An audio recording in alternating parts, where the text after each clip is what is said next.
Bismillah, assalamualaikum, selamat datang kembali di Tony FS. Bagian kelima, Tebu Manten. Sebuah kisah dari Mas Simple Dandy SM123. Ini dia selengkapnya. Aku semakin tak mengerti, siapa kamu sebenarnya? Bukannya menjawab, Andra di sampingku ini justru tertawa lirih sambil menutup mulut dengan kepalan tangannya. Seolah pertanyaanku adalah sebuah lelucon yang sangat lucu untuknya. Bahkan ekspresi tertawa kami juga sama. Aku yo awakmu, awake dhewe iki siji. Tapi kamu ndak pernah mau menyapa aku. Firasat yang selalu berbisik itu siapa kalau bukan aku? Jadi suara itu, peringatan yang selalu datang itu. Lagi-lagi pria ini kembali tertawa. Mulai saiki semua indramu bakalan lebih peka.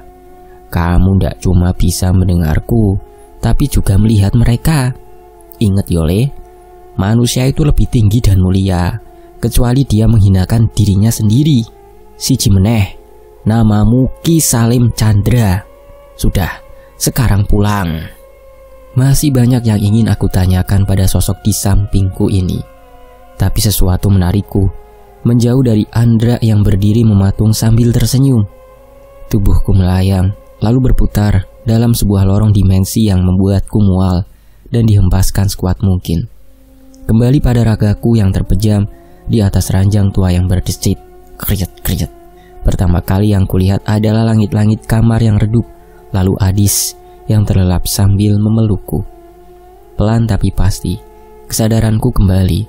Aku mulai mengingat dan mengurut semua kejadian aneh yang terus-menerus aku alami, menghubungkannya dan menyadari jika selama ini aku tak bermimpi. Semua pertemuanku dengan mereka, mimpi-mimpi buruk itu semuanya nyata. Jiwaku berkali-kali masuk ke dimensi astral. Hanya saja, aku tak menyadari hingga sosok ini menemuiku.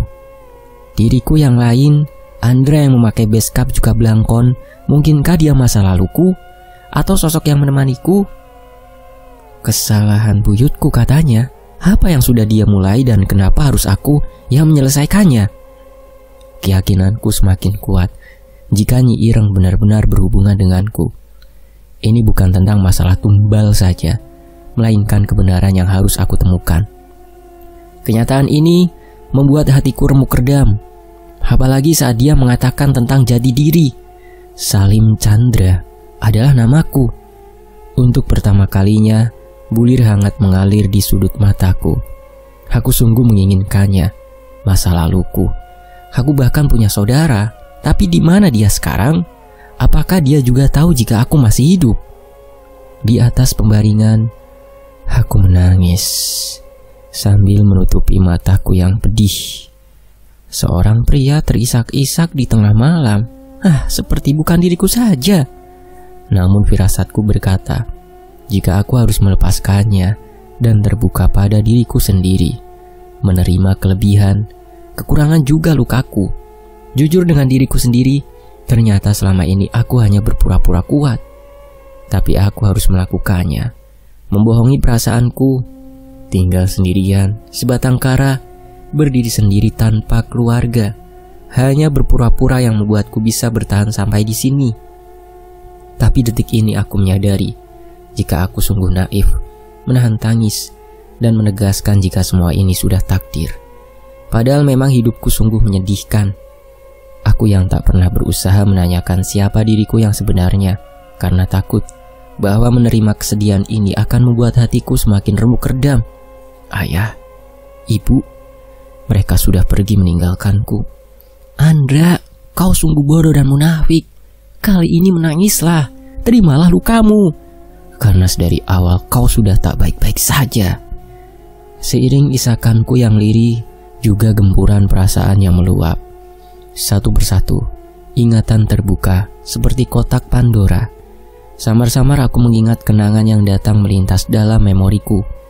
Wajah seorang pria yang buram dan suara wanita dengan logat Jawa yang sangat kental dan halus. Juga suara anak laki-laki yang mengajariku berjalan. Tawa bahagia ketiganya. Sayangnya aku tak bisa mengingat wajah mereka. Apakah aku harus mencoba lebih keras? Tarikan nafasku selanjutnya, kenangan itu berubah mengerikan.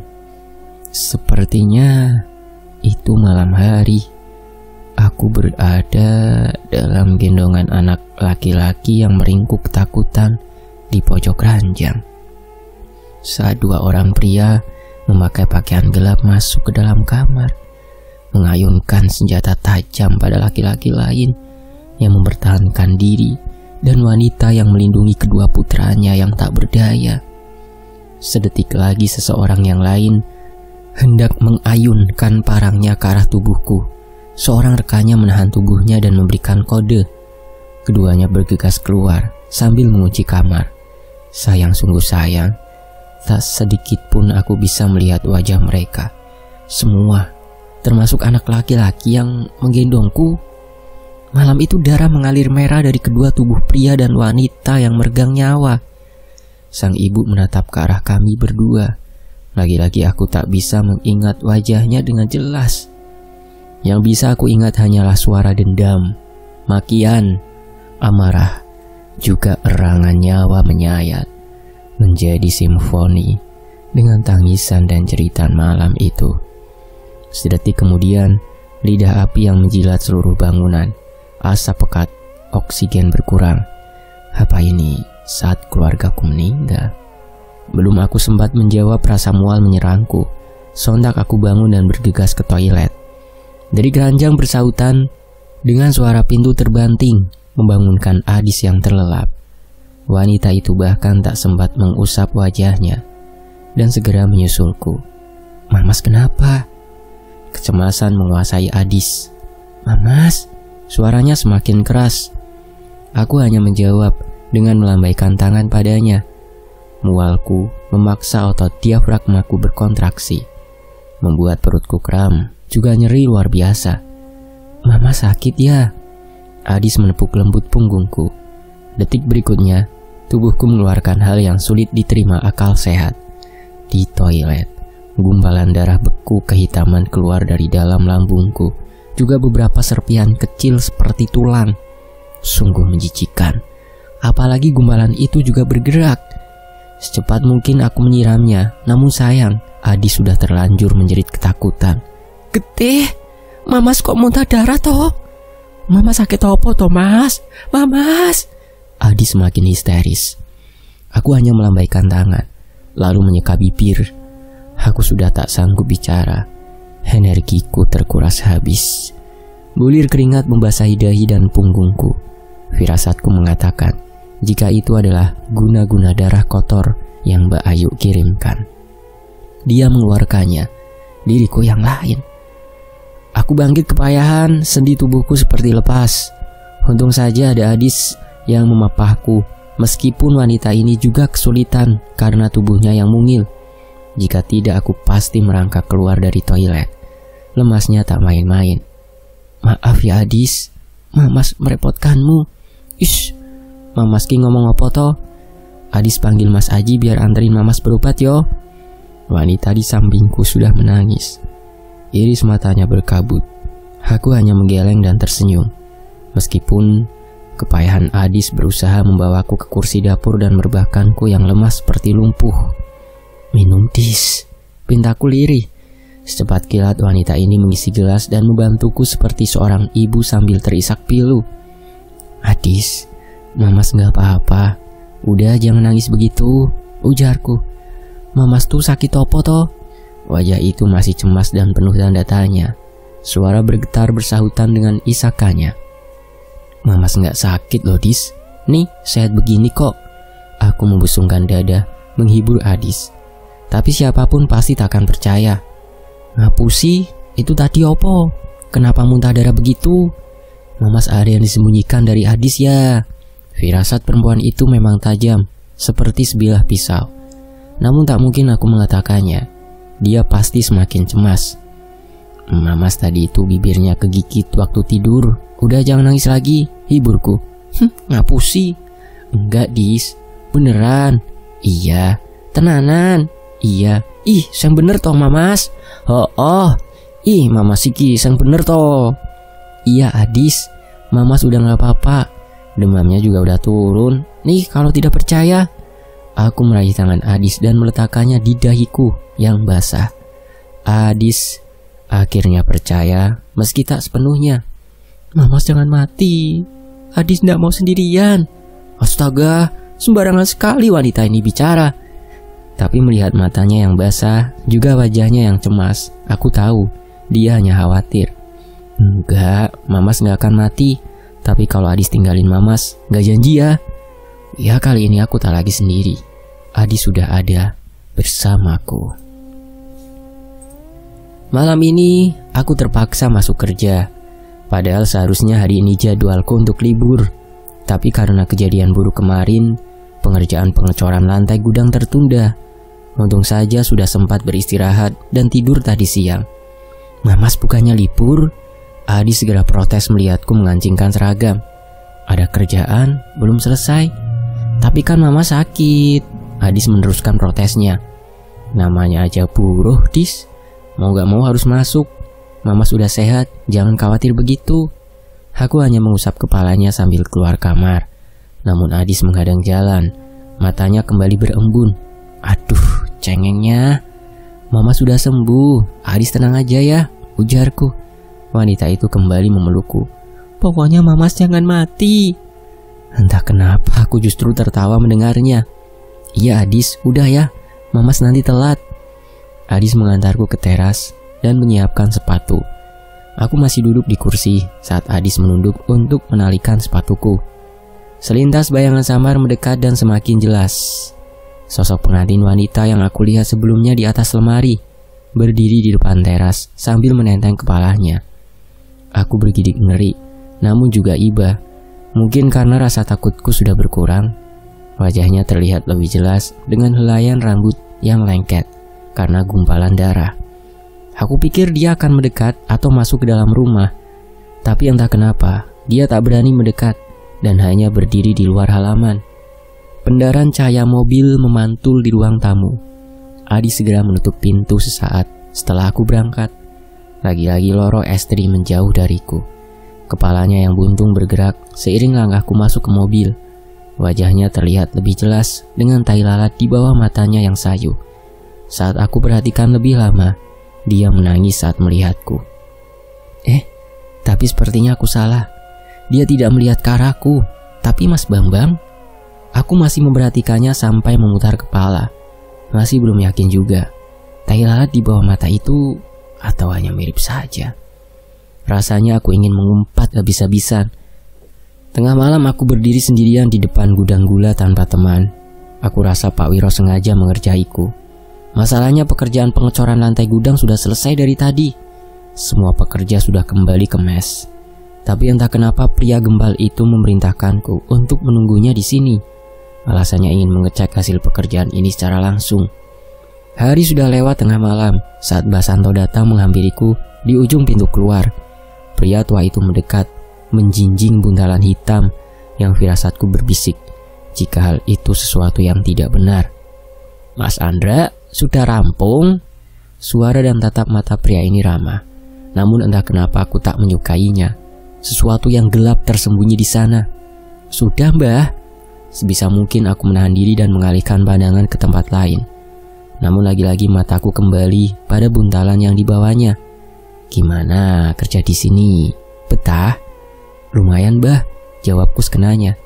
Jika saja bukan karena keinginanku untuk mencari tentang masa laluku dan membantu Aji mengusutnya, aku pasti sudah angkat kaki dari sini. Mbah Santo hanya manggut-manggut. Lagi-lagi firasatku mengatakan untuk waspada. Seiring tatapan Mbah Santo yang berubah, entah kenapa seakan aku merasa jika dia juga mendengar bisikan hatiku. Pria ini juga memiliki sesuatu sepertiku. Gila, aku sudah seperti cenayang saja.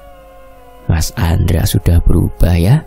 Tiba-tiba saja pria tua itu bicara. Berubah gimana Mbah?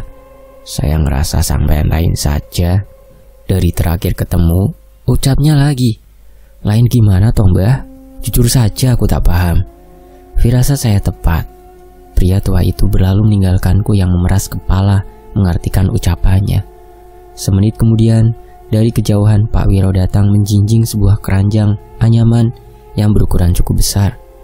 Di belakang punggungnya, wanita yang paling ingin aku hindari juga mendekat, Mbak Ayu, yang tersenyum genit padaku. Keduanya mendekat pada Mbak Santo yang membuka buntalan berisi umbo rampe keperluan ritual.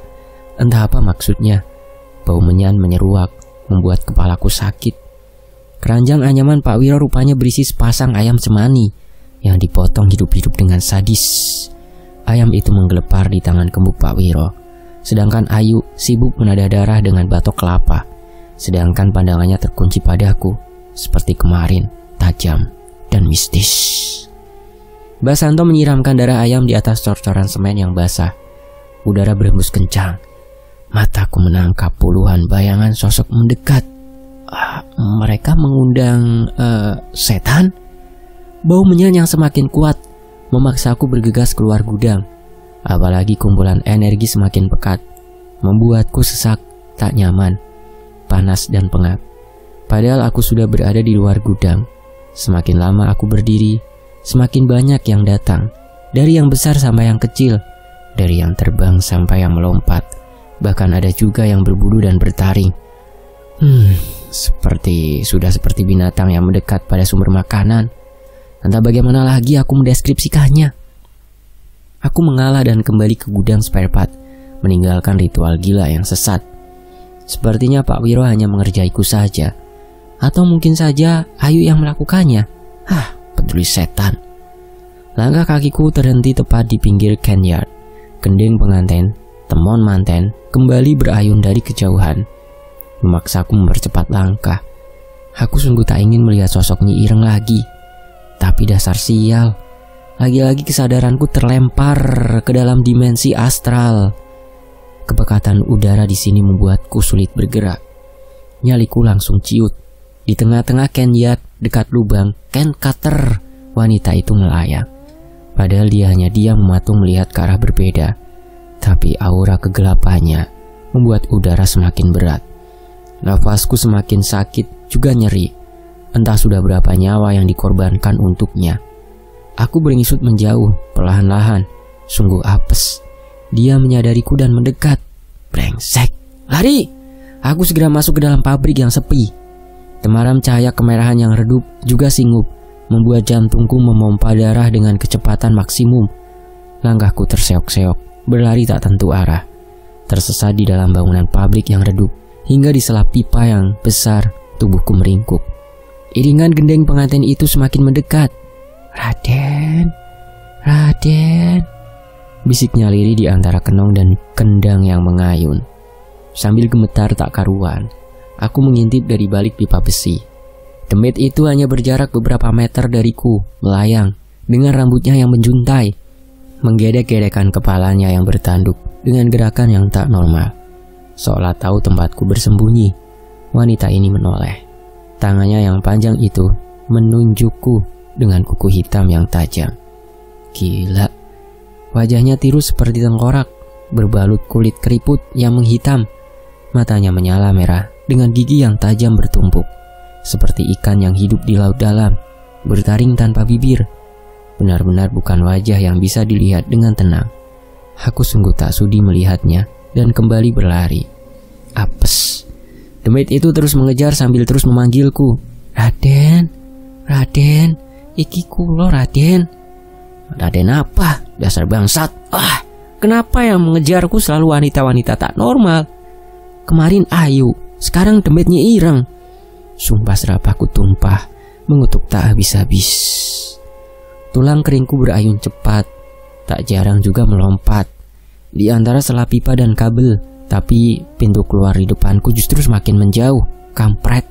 Saat aku menoleh ke belakang, wanita itu masih terus mengejarku dengan gerakan leher dan tangannya yang patah-patah.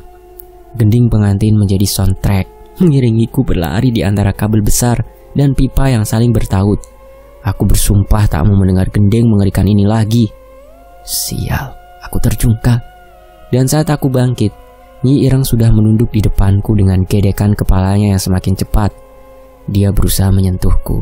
Sejengkal lagi, jari jemari kurus dengan 5 ruas itu berhenti tepat di depan wajahku.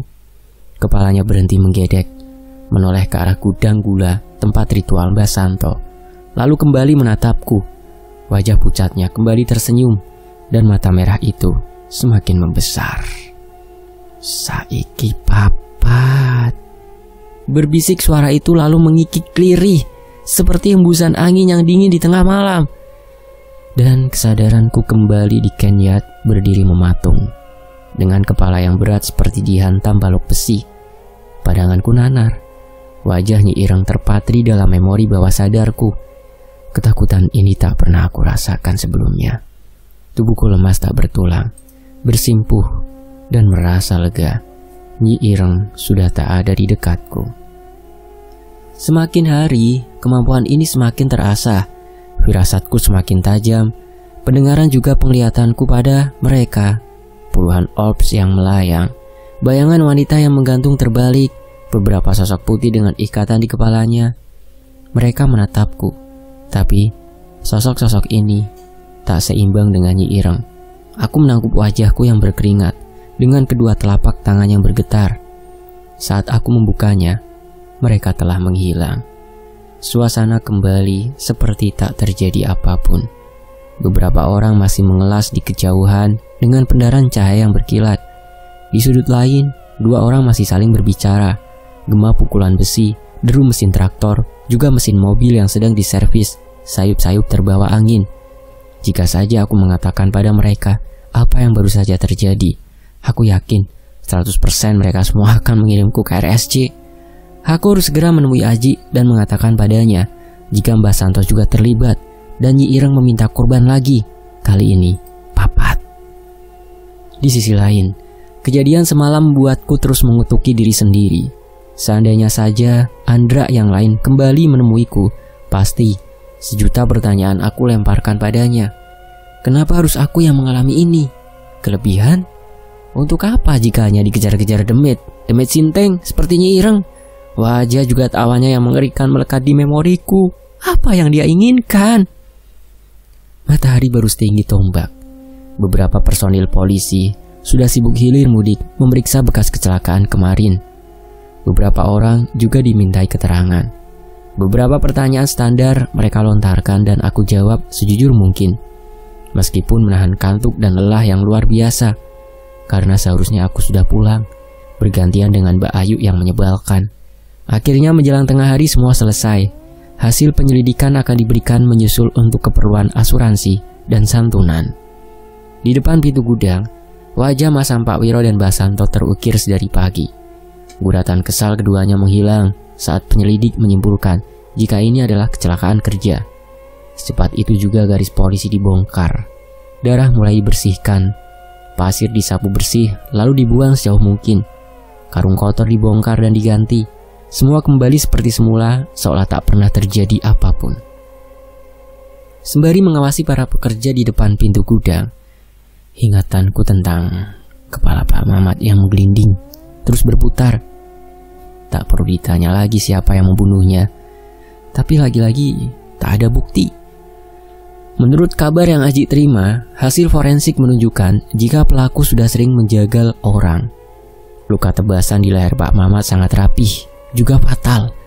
Sayangnya saat kabar penemuan mayat menyebar, puluhan orang berbondong-bondong menuju TKP sebelum polisi datang, sehingga petunjuk tentang jejak kaki dan jumlah pembunuhnya tak bisa dilacak. TKP sudah rusak. Tak ada satupun jejak tertinggal. Kadang aku berpikir, mungkinkah semua orang di perusahaan ini terlibat? Kalau benar begitu, aku pasti sudah masuk kandang singa. Dra, kita bisa menunggu lebih lama. Gue harus bergerak. Aji duduk di depan mejaku sambil mengurut keningnya.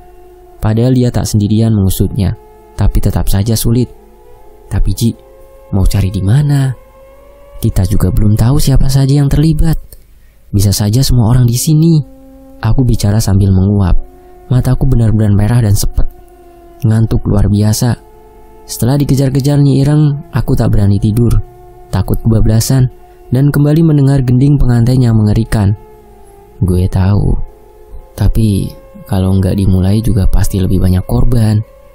Apalagi lu bilang kalau bakalan ada sesuatu. Si Pitak menembus kesal dengan wajah yang masam dan terus bicara. Awalnya sih gue nggak percaya, Ndra. Tapi setelah lu bilang kalau si Ji itu Pak Mamat, Telu adalah para pekerja yang tertimbun kapur. Gue yakin itu bukan main-main. Bahkan lu juga udah bilang, apa tadi? Aji menggaruk dadanya. Papat. Ya itu papat. Aji sepakat dengan guratan wajah yang tegas. Jika saja isi kepala kami berdua adalah sebuah mesin, aku jamin saat ini otak kami pasti berasap, ngebul. Teka-teki ini bukannya berkurang, justru semakin pelik. Seperti mengupas bawang. Satu lapisan sudah kami buka, tapi sudah ada lagi yang harus dipecahkan. Sementara itu ketukan di pintu mengejutkan kami berdua. Aji segera memberi isyarat diam. Saat pintu terbuka, Mbak Ayu berdiri pongah sambil menyilangkan kedua tangannya, membuat kantukku terbang entah kemana. Mataku menyalak waspada. Kini aku mengerti kenapa sejak awal aku tak menyukainya. Rupanya wanita ini memiliki sosok di belakang punggungnya. Meski samar, aku yakin dia adalah sosok wanita yang menawariku kopi. Karena meskipun wajahnya sama dengan Mbak Ayu, tapi aku sangat mengenal seringai dan mata hitamnya yang nanar. Tak cukup sampai di situ. Yang lebih mengejutkan, saat tatapan kami bertemu, sosok Mbak Ayu yang lain ini tertunduk dan menghilang. Apa dia takut padaku? Atau sosok Andra yang lain yang ada di dalam diriku? Entahlah, dan aku tak peduli. Mas Aji, saya mau bicara sebentar dengan Pak Andra, bisa? Meskipun tanpa ekspresi, namun dari nada bicaranya, kami berdua tahu wanita ini memaksa. Aji tentu saja tak ingin mengalah, namun aku segera memberikan isyarat padanya. Pria cepak itu beranjak pergi meninggalkan kami dengan lirikan tajam pada Mbak Ayu yang tetap tenang. Aku akui, kemampuan wanita ini untuk mengendalikan emosi memang luar biasa. Mau apa? Singkat, padat, dan ketus. Jadi cepatlah pergi. Wah, Pak Andra sekarang anggus sekali kalau bicara sama saya. Lagi-lagi wanita ini bicara dengan gaya centilnya. Tangannya menutup pintu ruangan dan mendekat. Mau apa lagi dia? Bukannya pergi malah kemari. Semalam kenapa tak menunggu saya dulu? Malah pergi begitu saja. Wanita ini dengan santainya duduk di atas meja sambil menyilangkan kakinya.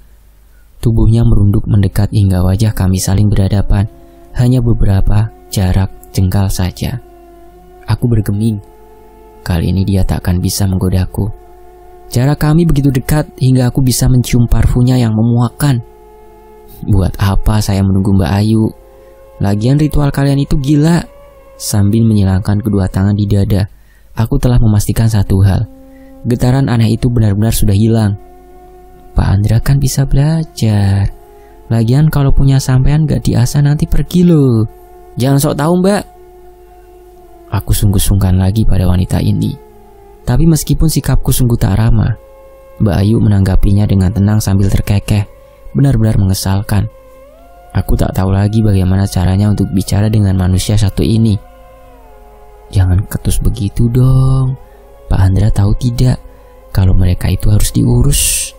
Wanita ini bicara mendayu-dayu, membuatku risih setengah mati. Diurus? Memangnya anak-anak? Kalian saja yang aneh. Ujarku sambil tertawa mencibir ucapannya yang sungguh tak masuk akal. Mungkin Pak Andra menganggap itu lucu, tapi mereka berguna loh. Ya, untuk orang sepertimu tentu saja.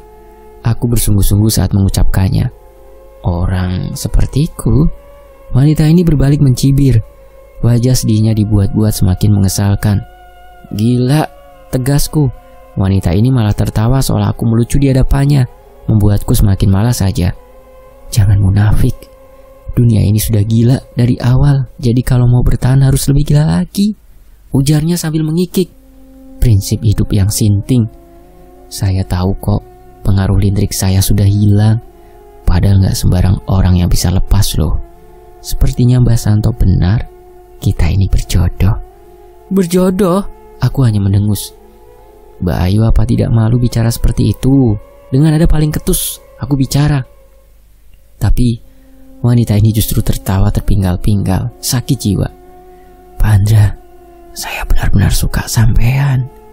Seumur hidup saya selalu mengalah, tapi... Terus, aku sungguh tak peduli. Tapi tidak kali ini. Pak Andra harus jadi milik saya. Jawabnya cepat.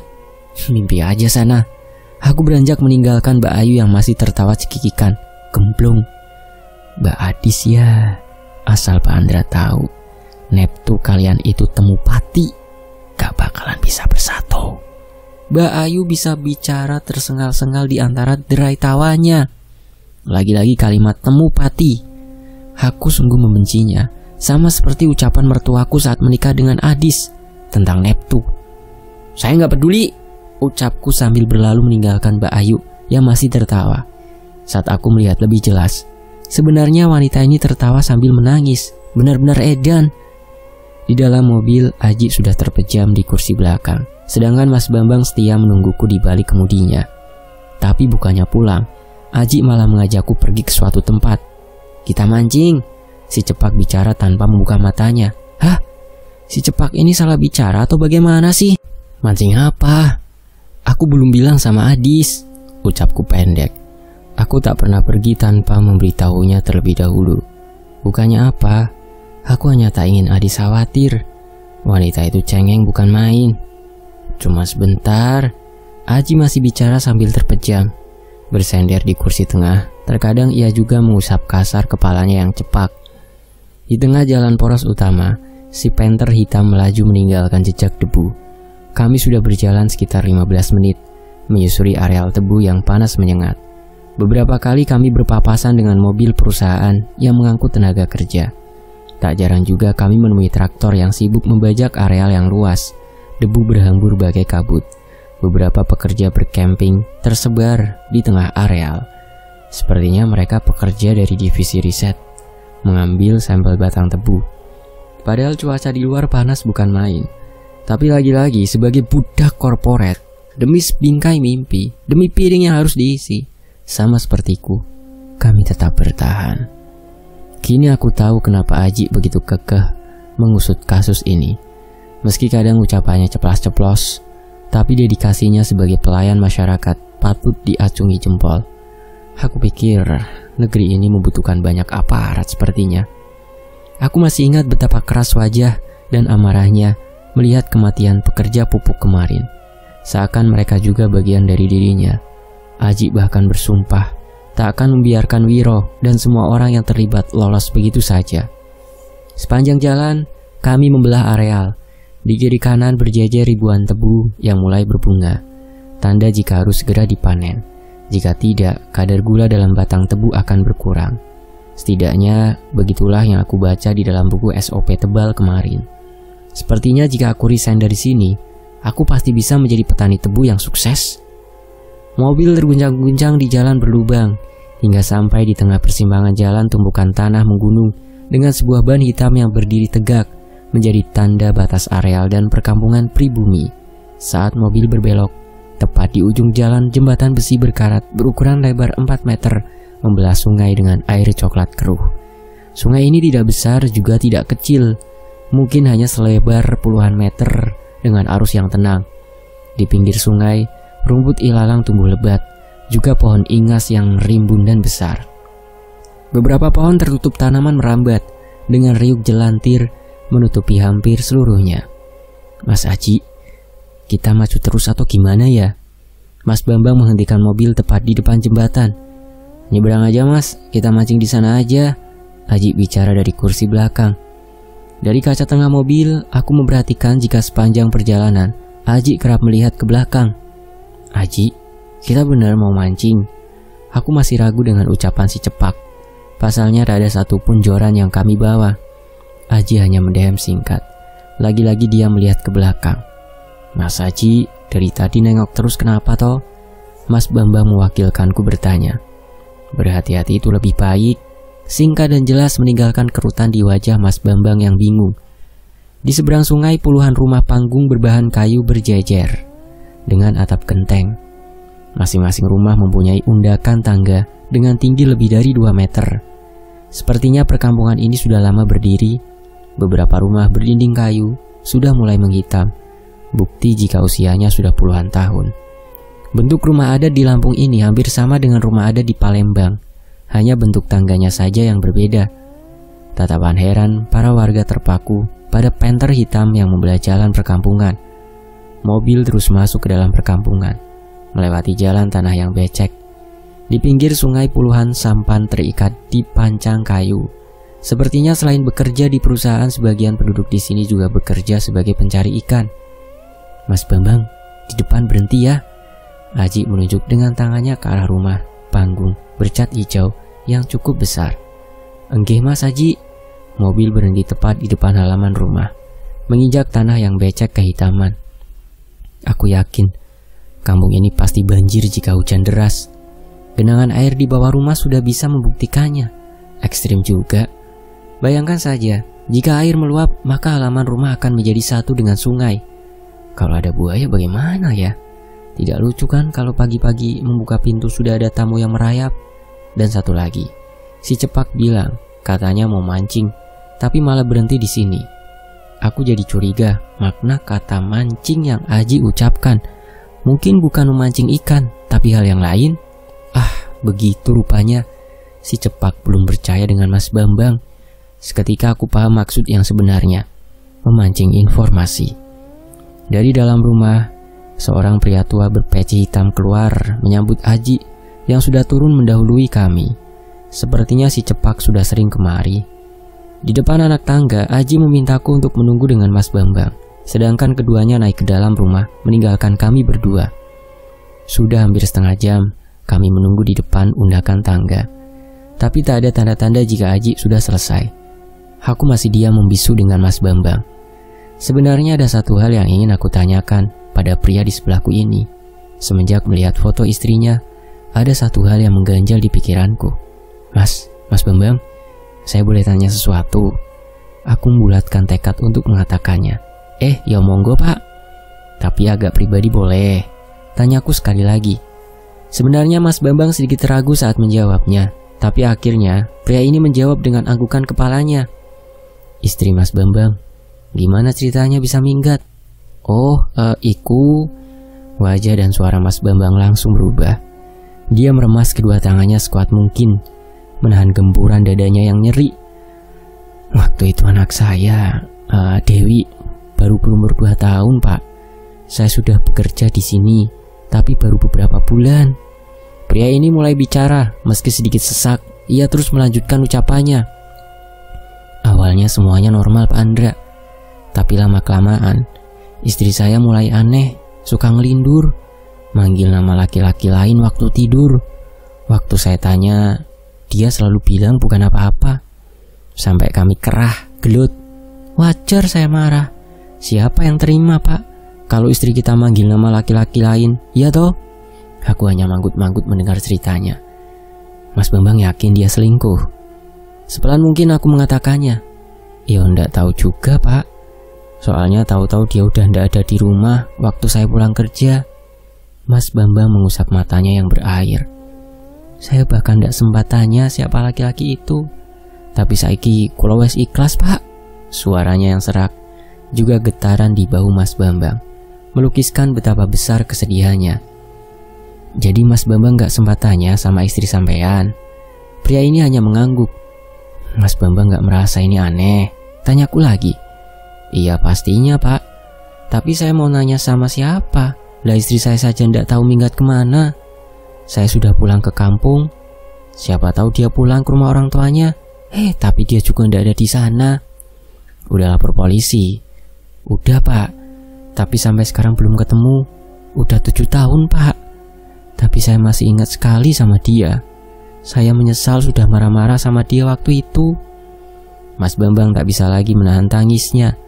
Hisakannya membuat hatiku nyeri. Aku sepenuhnya memahami bagaimana perasaan Mas Bambang saat ini. Penyesalan itu seperti luka yang terinfeksi. Semakin lama bukannya sembuh, tapi justru bertambah ngilu. Darahnya tak pernah berhenti mengalir, juga bernanah tanpa ada obatnya. Lukanya semakin besar, menyesakan. Aku yakin Mas Bambang masih bertahan, mungkin demi putri tunggalnya, Dewi. Jika tidak, entah dari kapan dia nekat. Kenapa aku begitu yakin? Karena tangisan seorang pria hanya terjadi jika itu sudah mengguncang jiwanya. Mas Bambang masih terisak penuh penyesalan, membuatku merasa jika aku sangat beruntung. Adi sudah memaafkanku. Hubungan kami kembali seperti semula. Aku tak bisa membayangkan jika hal buruk yang dialami Mas Bambang terjadi juga padaku. Aku pasti sinting dan gila betulan. Aku hanya memiliki Adis. Wanita itu segalanya bagiku. Aku tak butuh apapun. Adis seorang sudah lebih dari cukup. Aku tak inginkan apapun lagi. Aku masih terus mengusap punggung Mas Bambang yang berguncang. Pria ini benar-benar menyayangi istrinya. Tunggu, jika begitu, kecurigaanku selama ini benar. Sosok pengantin yang kerap menggangguku dan Adis adalah istri Mas Bambang. Tai lalat mereka sama. Hatiku tiba-tiba ngilu. Bagaimana jika Mas Bambang tahu? Tidak, lebih baik aku menahannya saja. Lagi pula pasti dia tak akan percaya karena tak ada bukti apapun. Pekerjaan rumahku kini mencari tahu sosok pria yang kerap di rumah Pak Wiro. Aku yakin pasti bisa menemukan petunjuk juga bukti. Wiro, Ayu, juga Mbak Santo. Kenapa mereka melakukan hal ini? Untuk kekayaan? Dan juga Pak Robert, benarkah dia terlibat? Lalu bagaimana dengan petinggi perusahaan yang lain? Terakhir, hubungan Nyi Ireng dan sosok Andra dalam diriku. Aku menggelengkan kepalaku berulang kali. Simbol misteri ini justru bertambah. Akhirnya Aji keluar dari dalam rumah bersama pria pribumi yang memperkenalkan dirinya sebagai Kiai Herman. Pria ini bicara dengan logat Lampungnya yang khas. Aji berbisik, menjelaskan jika Kiai Herman adalah pemimpin adat kampung pribumi yang bersitegang dengan perusahaan mengenai permasalahan batas tanah. Lu inget masalah hak guna usaha yang pernah gue bilang? Jadi teman-teman, di Lampung ini Kiai itu sebutan sama dengan abang gitu ya. Ya, dia bisa bantu kita, Ndra. Rekan gue di dalam lagi cari bukti penyelewengan mereka. Meski sulit, kita harus optimis. Terangnya liris sambil melirik Mas Bambang yang sibuk mengelap matanya yang basah. Rekan? Lu kira gue sendirian apa? Siapa, Ji? Belum waktunya. Lagi-lagi si Cepak sok misterius. Kami sempat berbincang sebentar dan kembali menyusuri jalan merah berdebu kembali ke kompleks. Selama perjalanan pulang, kami bertiga terdiam, sibuk dengan pikiran dan kesimpulan masing-masing. Sedangkan mataku menyapu ke seluruh areal debu, mengingat tiap petak dan menyadari jika aku pernah melihat semua ini. Meskipun tak yakin, tempat ini tak asing, bahkan rumah hijau itu juga. Aku yakin sekali pernah melihat tempat ini sebelumnya. Sungai itu juga, tapi di mana? Mimpi? Semakin aku mencoba mengingat, kepalaku berdenyut semakin nyeri. Di sisi lain, perasaanku sungguh tak nyaman saat melihat pintu rumah yang terbuka. Sepasang sepatu wanita tergeletak di luar teras. Siapa yang bertamu? Aku yakin itu bukan Teh Asih. Wanita itu tak pernah memakai sepatu jika datang berkunjung. Sayup suara Adis bicara dengan seseorang. Begitu aku mengucap salam dan masuk ke dalam rumah, darahku mendidih sampai kepala. Wajahku sudah pasti merah karena saat ini emosiku hampir meledak. Ayu! Dia bahkan berani datang ke rumah menemui Adis. Wanita ini benar-benar mengujiku. Tanpa rasa bersalah, wanita ini duduk santai sambil menyilangkan kaki di kursi tamu. Tersenyum mengejek seolah berkata bahwa dia bisa lebih nekat. Sabar. Aku menarik nafas untuk meredakan panas yang sudah membumbung sampai ubun-ubun. Adis bangkit menghampiriku. Mas, kenalin, ini ada tetangga baru, jenenge Mbak Ayu. Rumahnya sebelah Bu Wiro. Wanita berdasar ini mencium punggung tanganku seperti biasa. Aku hanya tersenyum gamang. Meskipun aku sudah setajam mungkin menatap Mbak Ayu, dia justru tersenyum tanpa rasa bersalah. Dan ucapannya benar-benar keterlaluan. Oh, rupanya suami Mbak Adis itu Pak Andra. Kita satu kantor loh, Mbak. Wanita brengsek. Dia sengaja mengatakannya, memancing kecemburuan Adis. Sialnya lagi trik itu berhasil. Tatapan mata Adis langsung berubah tajam. Matilah aku. Kalau gitu saya permisi ya Mbak Adis. Kapan-kapan kita ngerumpi lagi ya. Tanpa beban apapun, wanita ini pergi begitu saja. Adis yang sudah kesal memaksakan menarik bibirnya, membentuk busur senyum yang kaku. Aku hanya bisa mengusap wajahku berulang kali, bersiap-siap badai cemburu Adis akan menyerang sebentar lagi. Menit-menit berlalu senyap, menambah ketegangan dan perasaan gundahku menunggu Adis membuka suara. Mas kok gak pernah cerita? Sudah dimulai rupanya. Cerita apa, Adis? Kalau di kantor Mamas ada perempuan, Aku sudah menduganya. Namanya aja kantor, ada laki-laki dan perempuan juga. Di sana gak cuma Mbak Ayu, ada Aji, juga Mas Bambang. Kenapa? Pura-pura tak tahu sajalah aku. Iya ndak apa-apa, cuma aneh ae. Kok Mama tidak pernah cerita? Sedangkan Mama sering cerita siapa tuh? Pak Mamat, juga Mas Aji. Tapi ndak pernah tuh cerita tentang Mbak Ayu. Wajahnya tertekuk dalam. Buat apa nyeritain perempuan lain sama kamu? Adis kan yang paling cantik. Jangan marah ya. Aku menggenggam tangan Adis yang lembut, meredakan cemburunya. Tapi wanita itu malah tambah manyun. Ndak marah kok, cuman heran saja. Apalagi Mbak Ayu cantik begitu. Pasti Mama sering ngobrol, iya toh? Dia bilang begitu, tapi guratan di wajah Adis justru sebaliknya. Aku menarik nafas panjang dan menghembuskannya setenang mungkin. Adis, kenyataannya suamimu ini justru selalu menghindar. Kalau bisa tak usah bertemu lagi dengan wanita itu. Aku sudah membuka mulut, tapi firasatku segera berkata, jangan bilang yang itu, ganti. Ngobrol sih, tapi cuma masalah kerjaan aja, Dis. Sama seperti Teh Asih. Mamas juga sering ketemu di kantor kok. Kalau Teh Asih, MRIS pupuk. Sabar dan tenang, kalau bisa mengalah saja. Jangan sampai Adis meradang. Kalau sampai kami bertengkar, sama saja tujuan wanita gila itu berhasil. Tapi pasti Mama seneng toh ada perempuan cantik di kantor. Masih ketus juga, astaga Adis kamu ini. Tarik nafas lagi dan sabar. Enggak lah, Mama senengnya di rumah, kelonan sama Adis. Gilaku, mulailah. Adis tambah manyun. Apanya? Adis seriusan loh, Mama Siki. Wanita ini bicara sambil menghentakkan kakinya kesal. Lah, yang bilang kalau Adis bercanda siapa? Gak seneng ya dirayu Mamas. Aku mengait tangannya erat, lalu mengayunkan seperti bocah kepada ibunya. Adis jangan marah lagi ya. Mama sedih loh, rayuku lagi.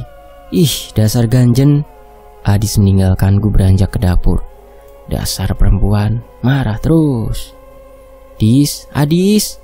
Aku mengekor menyusulnya ke belakang. Rupanya Adis masih memasak saat Ayu gila itu datang.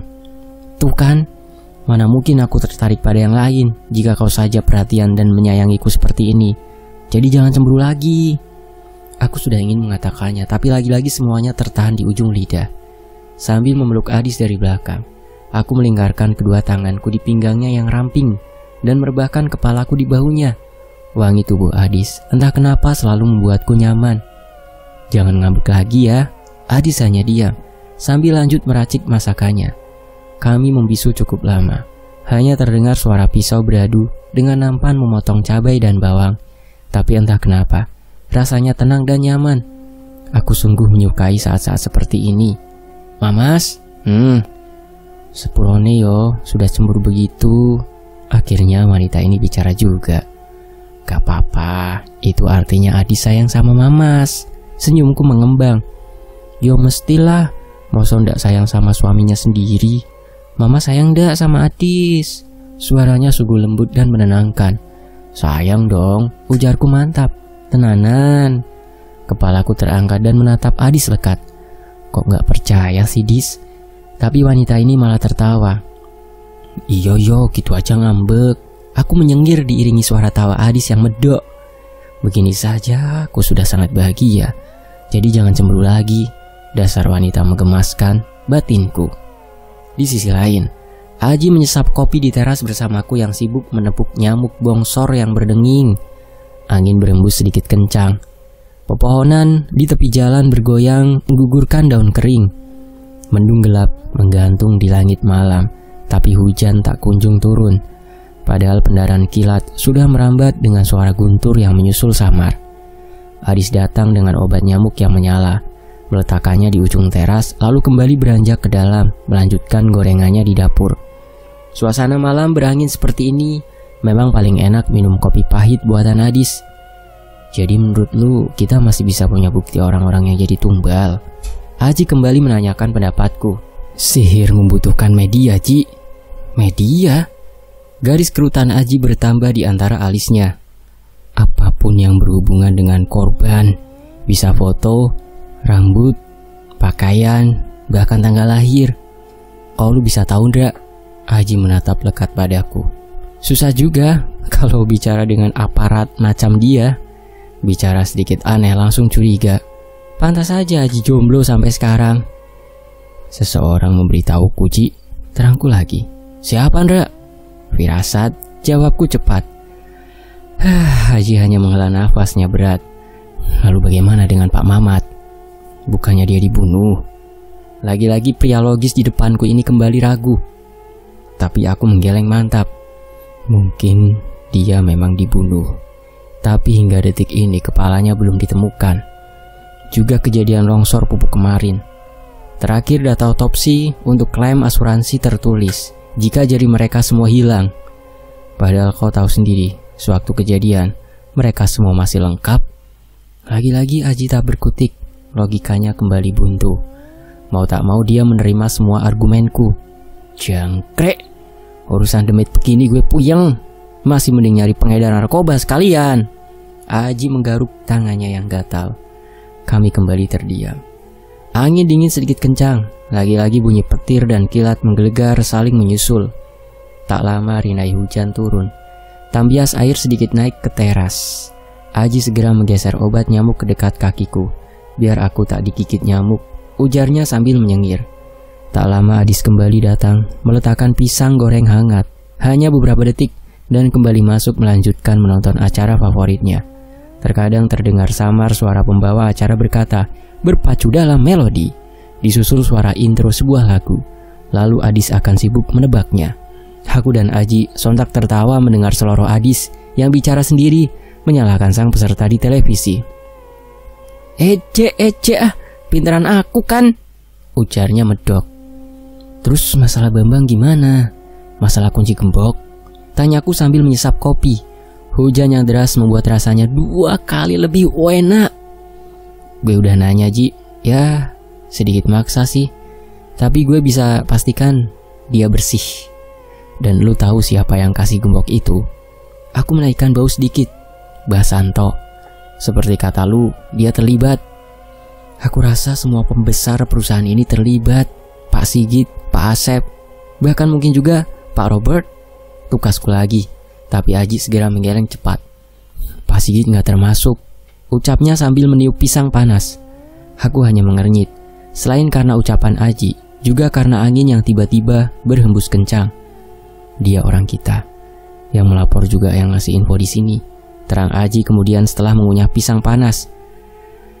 Seketika aku paham. Rupanya rekan itu Pak Sigit. Terus Pak Wiro? Tanyaku lagi.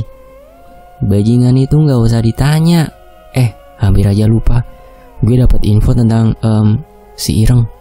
Pria ini sembarangan sekali. Kalau dia melihat bentuknya, aku jamin Aji akan lebih lirih mengatakannya.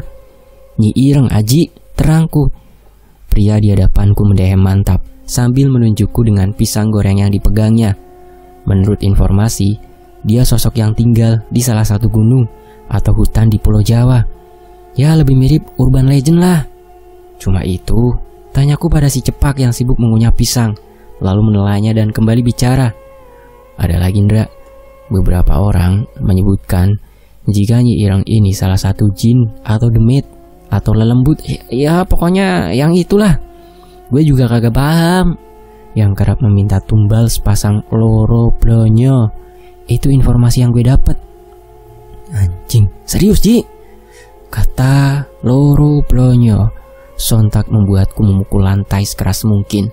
Membuat Aji terkejut dan segera mengusap dadanya. Aduh, kaget gue. Andra si sopan bisa juga ngomong kasar. Si cepak menggelengkan kepalanya heran dan menghabiskan potongan pisang terakhirnya. Aku segera menghempaskan punggungku di dinding rumah. Jauh-jauh aku dan Aji mencari petunjuk, sedangkan semuanya ada di depan mataku. Loro blonyo. Kepalaku segera berputar seperti roda. Itu artinya patung Loro istri di dalam merupakan pertanda jika mereka telah mengincarku. Yang tertinggal hanyalah Loro Jaler. Kemungkinan besar adalah Teh Asih. Jika dugaanku benar, maka patung Loro Jaler pasti ada di sana. Begitu aku mengatakan isi otakku. Senyuman Aji mengembang dengan mata yang berbinar. Besok gue apelin Teh Asih. Kalau sampai patung itu ada di sana, lu bisa jadi umpan. Pemuda cepak di depanku ini, Aji, memang suka asal bicara. Tapi umpan, Memangnya cacing tanah? Aku mendengus kesal. Sedangkan tanpa rasa sungkan, Aji kembali menyesap kopinya. Sekelebat sinar kilat bercabang dan bunyi menggelegar terjadi bersamaan. Angin malam tiba-tiba berhembus kencang. Adis menjerit tertahan dan segera mematikan televisi. Takut jika petir menyambar antena. Wanita itu bicara dari dalam jika akan tidur. Aku hanya menyahut sekenanya saja. Hembusan angin mendadak lebih kencang. Entah mengapa, firasatku memburuk. Sesuatu akan terjadi. Saat aku mengatakannya pada Aji, pria cepak di hadapanku berhenti mengunyah pisang dalam mulutnya. Aku rasa dia mengerti jika seseorang akan mati malam ini. Sementara itu, suara radio Handy Talkie menjerit-jerit di tengah malam. Aku bangun dengan perasaan yang semakin buruk. Pasalnya, saat aku bangun lampu padam. Seluruh kompleks gelap gulita. Setelah menyalakan lilin, hanya berjarak 5 menit, Mas Bambang tiba menyusulku. Adi segera menutup pintu rumah sambil berpesan untuk berhati-hati. Perasaanku benar-benar kalut. Di depan rumah si cepak bahkan sudah menunggu. Mas Bambang dengan cekatan membawa mobil Panther membelah malam yang basah. Hujan gerimis masih turun. Udara juga masih dingin, membuat perasaanku semakin tak karuan.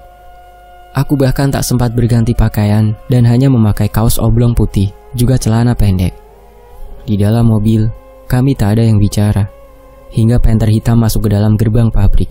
Seorang security berlari kecil, sedikit terburu-buru membuka gerbang. Mobil masuk disambut suasana gelap gulita. Seiring mobil mendekat, sayup-sayup terdengar suara ambulan, dan pendaran cahaya biru merah menarik atensi di tengah pekat bayangan bangunan pabrik dan gudang yang menjulang. Kerumunan beberapa orang menyambut kami berdua yang baru turun dari mobil. Seorang bawahan Aji segera menuntun menuju lokasi, melewati Pak Wiro, juga Mbak Santo, yang berdiri mematung di depan pintu pabrik seakan telah menungguku. Dan pandangan Mbak Santo mengulitiku dari ujung kepala sampai kaki. Getaran di dadaku mengatakan, jika pria tua ini benar-benar gelap, apa yang dia sembunyikan? Sedangkan Pak Wiro tertawa dengan guncangan di perutnya, padahal tidak ada yang lucu. Beberapa orang mendekat dan bicara pada Aji, membimbing kami menuju bagian genset pembangkit listrik. Kejadian mengerikan terulang. Kecelakaan kerja terjadi lagi. Puluhan cahaya lampu senter menyorot satu titik. Tumpukan mayat di dekat panel genset. 4 orang sekaligus, terbujur kaku dengan luka gosong. Mereka mati tersengat listrik. Jam menunjukkan pukul 2 dini hari. Bau daging terpanggang dan hangus menyebar di udara. Mata mereka melotot dengan mulut yang terbuka. Asap masih mengepul dari tubuh mayat. Darah keluar dari telinga, hidung, juga mata para korban. Beberapa kulit di bagian tubuh mereka mengelupas, memperlihatkan daging putih yang meleleh. Membuatku mual. Entah sebesar apa tegangan listrik yang membunuh mereka. Para medis segera membungkus mayat ke dalam kantung jenazah. Aji yang pemberani menilik tiap korban, lalu kembali mendekat padaku. Dra, jari mereka juga hilang. Bisikan Aji membuat tubuhku lunglai. Aku yakin ini yang dimaksud papat. Beberapa orang membantu para medis mengusung kantung jenazah keluar bangunan menuju mobil ambulan.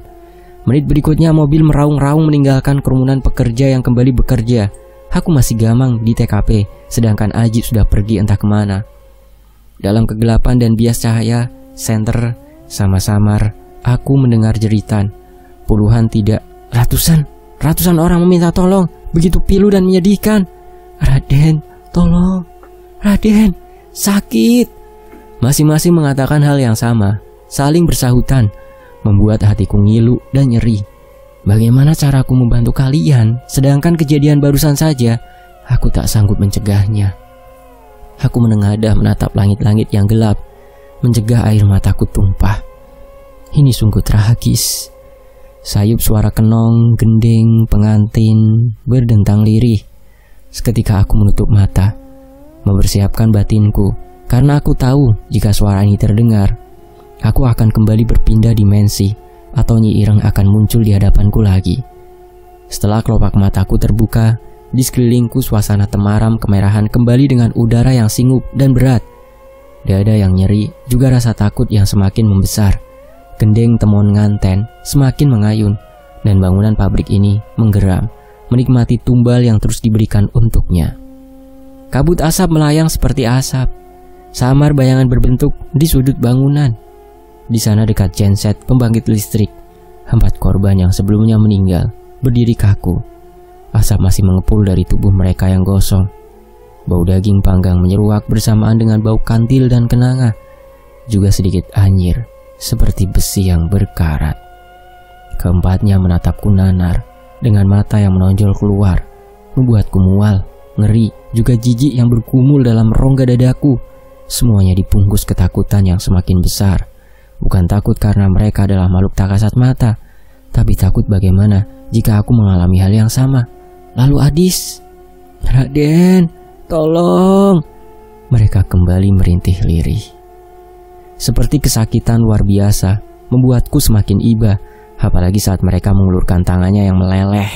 Daging dan gumpalan darah berceceran setiap mereka bergerak, membuat tulang lengan dan jari jemari mereka terlihat jelas. "Raden, Raden!" Mereka masih terus memanggilku. "Siapa yang kalian panggil Raden?" tanyaku, dan keempatnya menujuku bersamaan. Aku menggeleng. "Bukan, kalian pasti salah. Aku Andra, bukan Raden," tegasku lagi. Namun mereka masih menujuku dengan tatapan yang nanar.